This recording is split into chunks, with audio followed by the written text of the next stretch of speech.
klausimus. Prašau. Tai, laba diena, ar turite dokumento tekstą ir kiek jame turite surinkę parašų? Šiandieną yra parengę Partija Tvarka ir Teisingumas frakcija parengė nutarimo projektą. Laukiame etikos procedūrų šiandien komisijos oficialios išvados. Kreipsimės į kolegas Liberalų sąjūdį, į Tėvynės sąjungą Lietuvos krikščionis demokratus. Ir kaip ir vieningai mes laikėmės, kad turi tą nustatyti ir tikime sulaukti palaikymo. Tai yra, reikia surinkti šiandieną 35 parašus, kad būtų sudaryta specialioji tyrimų komisija ir būtų pradėta apkaltos procesas. Ir ta komisija, aš manau, šiandien turi išsiaiškinti. Kitas yra variantas, ką mes siūlome mūsų frakcijos nariui Algimantui Dumbravai.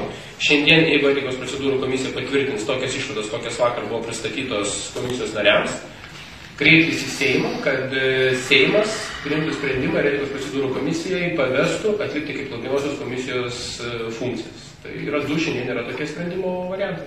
Ar jūs tikite, kad jums pavyks, daugelis šneka ir frakcijos nėra apsisprendusios, ar tai realu, kad pavyktų apkalta šiems 3 asmenims?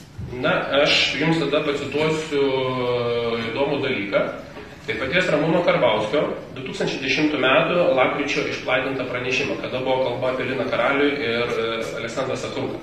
Seimo nariai, valstiečiai liaudininkai pritarė anksčiau įsakytai valstiečių liaudininkų sąjungos pirmininko Ramūno Karbausko nuomonei, kad save gerbintis politikas turėjo pats atsistatydinti ir nebegaišti Seimo laiko.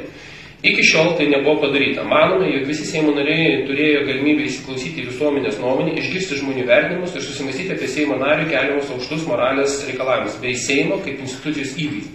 Ramūnas Karbauskis, 2010 metai, lapkričio mėnesį. Tai kadangi Ramūnas Karbauskis kėlė savo aukštus reikalavimus savo gyvenimo draugiai Gretai Kildišienei ir bekeldamas aukštus reikalavimus buvo paprašyta, kad jinai paliktų Seimo nario vietą, užleistų, tai mes tikimės, kad Ramūnas Karbauskis elgsis principingai ir apkaltos proceso gal net nereikės, o visi 3 Seimo nariai, ministras Aurelijus Veryga, Ramūnas Karbauskis ir Agnė Širinskienė atsisakys Seimo nario mandato. Taip pat noriu pabrėžti, kad frakcija Tvarka ir Teisingumas šiandieną kreipėsi į generalinę prokuratūrą dėl baudžiamojo kodekso pažeidimo su šių 3 Seimo narių atžvilgiu ir dėl ministro Aurelijos Verygo galimai suklastotų duomenų Pasaulio sveikatos organizacijai. Kadangi tuo metu buvo viešosios įstaigos centro direktorius ir kaip dabar gauta ta informacija, tai yra būtent jo iniciatyva ir buvo nurodyti neteisėti skaičiai. Kartu noriu pabrėžti, kad baudžiamajam kodekse yra pasakyta, jeigu tai yra ekspertas, tai yra taikoma asmeninė atsakomybė.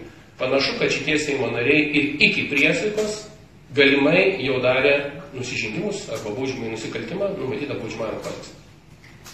Panasis, aš noriu paklausti, o jūsų požiūrį nėra skirtumo tarp Karaliaus ir Širinskienės atveju dėl to, kad už Karalių buvo balsuota per 20 kartų ir buvo priimami sprendimai remiantis jo balsu, o šiuo atveju buvo registruotasi diskusijai. Tai ar tame jūs nematot skirtumo vertinant veiką? Aš labai jums ačiū už gerą klausimą. Yra Seimo statuto 7 straipsnis, Seimo nario pažymėjimas. Seimo narys turi Seimo nario pažymėjimą ir Seimo nario ženklą, kuris naudojasi savo įgaliojimo laikotarpiu. 128 straipsnis baudžiamojo kodekso ir aiškiai numatyta, pažymėjimo Seimo narys negali niekam kitam perduoti.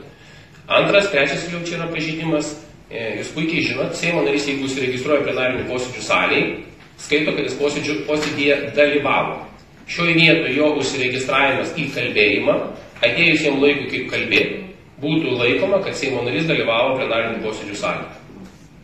Tai tokie yra pakankamai grubus ir šiurkštūs pažeidimai.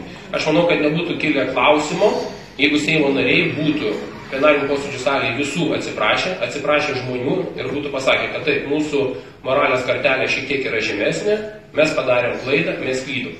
Bet jūs patys matėte, kas vyko plenarinių posėdžių salėje ir toliau leido ponas Karbauskis savo kaip koks ponas vadovauti visai frakcijai, kalbėti už frakciją ir plius remtis melagingais, dar kartą pasakau, galimai melagingais Verygos duomenimis. Dar klausimų?